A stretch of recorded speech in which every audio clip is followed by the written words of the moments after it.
everybody, and welcome back to the workshop. In today's episode, we're going to be building a wild mosaic Damascus pattern. Now, this is a totally different kind of steel than we've done recently. We've done a lot of surface manipulation and a lot of like twisted bars and whatnot, but today we're going to be doing mosaic steel, which means that we're bringing the end grain of the bar, which we can manipulate into almost any shape that we want. We're going to bring it to the surface in order to make a beautiful geometric pattern that we can forge blades out of. Now, this billet is mainly going to be for my first Mastersmith test knife. We'll talk more about what that whole process looks like in the next video, but we're also going to be able to use this steel for a couple of folding knives we'll be making with my friend Lucas Gumbiner. He's up here visiting right now. So we're going to get this steel to a certain point, and then at the very end, we can do a couple different variations to make the steel look vastly different in its final form. We'll talk more about that when we get there. Now, our starting billet, much like almost every pattern that we're going to do, is two different types of steel. So we're going to be doing 1080 and 15N20. These are very similar steels.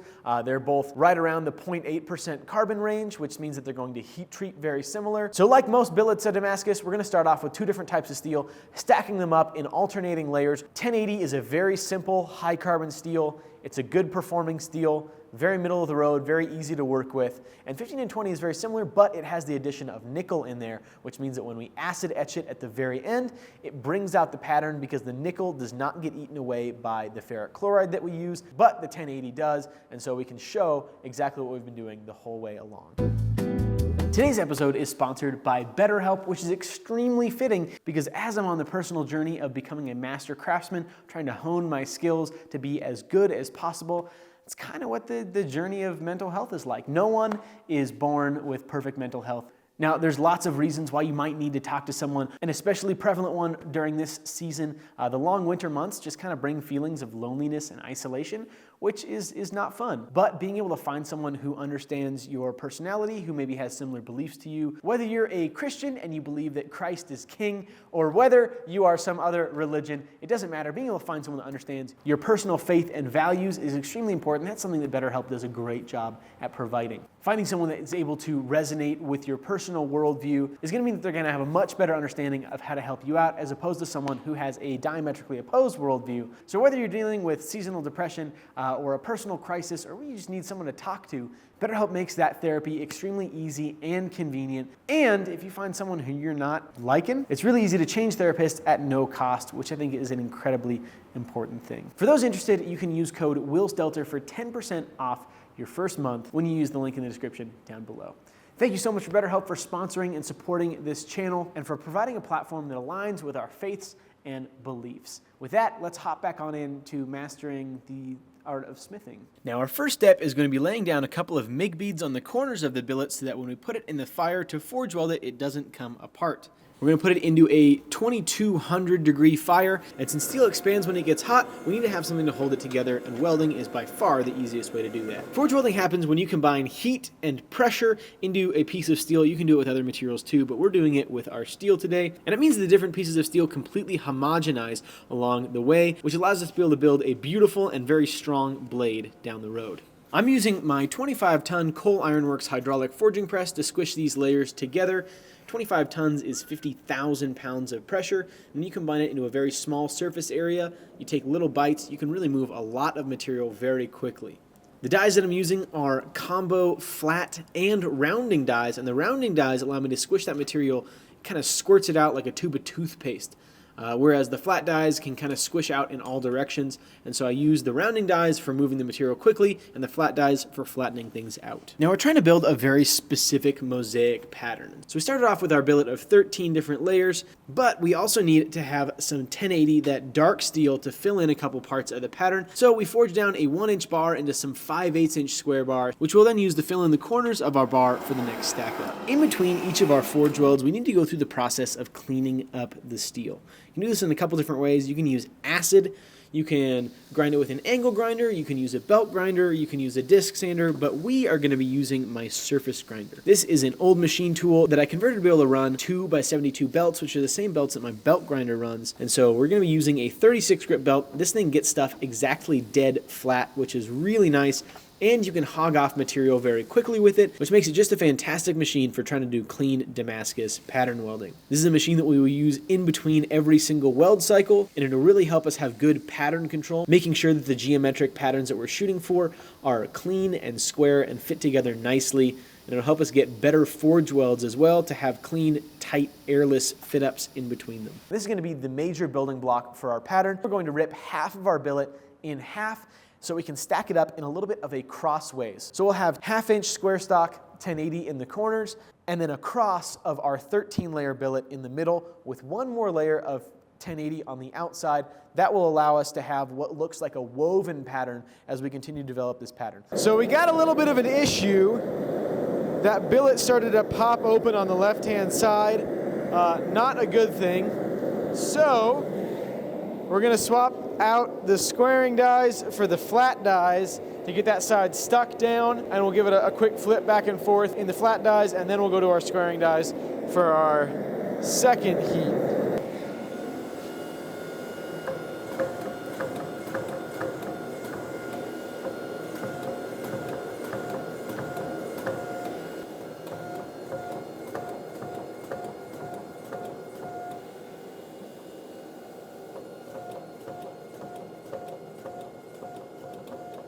After we get that all welded together underneath the press, we will re-square it on the 45. We're going to use a trick that I saw on Dennis Tyrell's channel.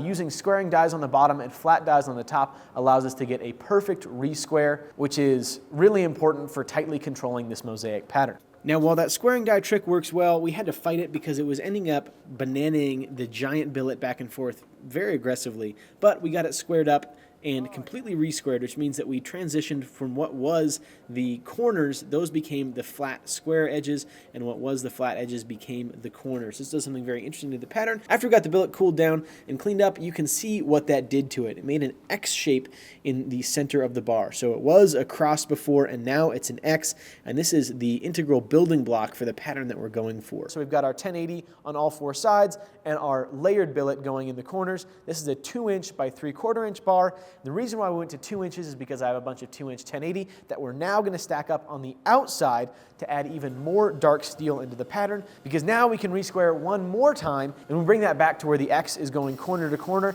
and this means that we have a couple different ways that we can go from here. The two ways that we could do it is by either forging it into a rhombus, which is the building block for our hex mosaic patterns, or we can surface grind two sides from here and start building out a square 90-degree angle based mosaic pattern. That's what we're going to do from here just to see how it looks. I think this is the steel we're going to end up using for our folders, and so we're going to 4-way at one time.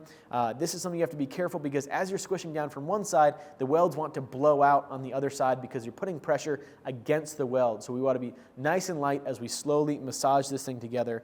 After we get it forged out to a nice square, everything's all stuck together nice and tight, and now we can start building it out in another 4-way, and we start to see the way that this pattern is really going to look as we tile it out, because you start getting the intersection between those 4-wayed pieces, and it makes the pattern a lot more complex and a lot more interesting looking.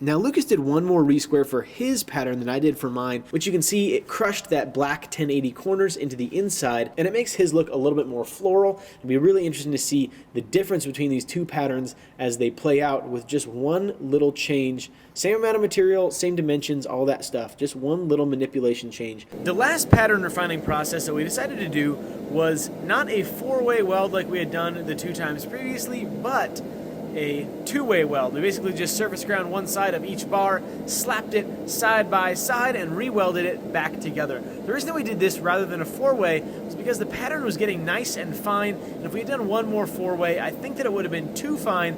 I don't think the pattern would have showed up terribly well on the final bar, and this gave us a much nicer dimension for the next tile weld. It means we didn't have to move the steel a ton to be able to get to the place where we wanted to be. So last night was a bit of a late night. Lucas ended up surface grinding the 2 bars after that last forging operation, and after we had annealed them to soften them up in the kiln to make the sawing operation easier. I fell asleep on the couch while he was doing that, so there's no footage of it. But rest assured they did in fact get surface ground. And then we've cut them up at a little bit less than a 45-degree angle. And the reason why we want to do that is to bring the pattern from the end of the bar. This is what the end of the bar looked like. And then because we've cut it at these angles, we're able to take it and give these the old switcheroo and bring all of that pattern up to the surface. So our sawn surfaces here have the pattern on them. And the sides of the billet, what was surface ground and looked nice before, is just straight lines because that pattern was running end to end. And this is the most efficient way for us to be able to bring it up to the surface. So the next step now is to surface grind these tiles so they're all the exact same thickness, and then we will tack weld them together, throw them back in the forge, and forge weld down on them. We can press them straight down and they have something to compress against. So we have that nice welding surface on the sides of the tiles to get good compression. So it's not trying to squirt out and fall apart or anything like that. It makes this a very safe and very secure way to forge weld. Well, it ended up working out in the end, but I unfortunately do not have even remotely close to being in the neighborhood of, in the universe of having the right amount of steel for that giant fighting knife that I have planned for my first Mastersmith knife. So this will just be enough steel for the folder that I'm going to build, learning from Lucas here this week. But I did learn quite a bit about the way that steel moves, and though it did not turn out exactly how I wanted, I have a really good idea of how to achieve that pattern that I was shooting for in the first place on the next go around, which I'll then be able to use for the Mastersmith knife. This whole process was an absolute ton of fun. I hope you guys enjoyed following along. If you have any questions about this process, I know that's awfully confusing. There's lots of little nuances and small tweaks that make a big difference in the process of how steel ends up. We can see that very clearly in the difference between Lucas's steel and my steel with just one little switch around of the way that things were done. Got a completely different looking result. But if you guys have any questions about the process, please drop those comments down below, and I'll do my best to answer them. If you guys enjoyed this and you're liking the way that steel is looking, make sure to stay tuned for the video on building these folding knives because, well, we're going to use the steel for that and it's going to be cool. So with that, huge thank you to BetterHelp for sponsoring today's episode. Thank you to our patrons for patronizing us. Thank you to Lucas for Lucasing. And I'll see you guys on the next one. Bye-bye.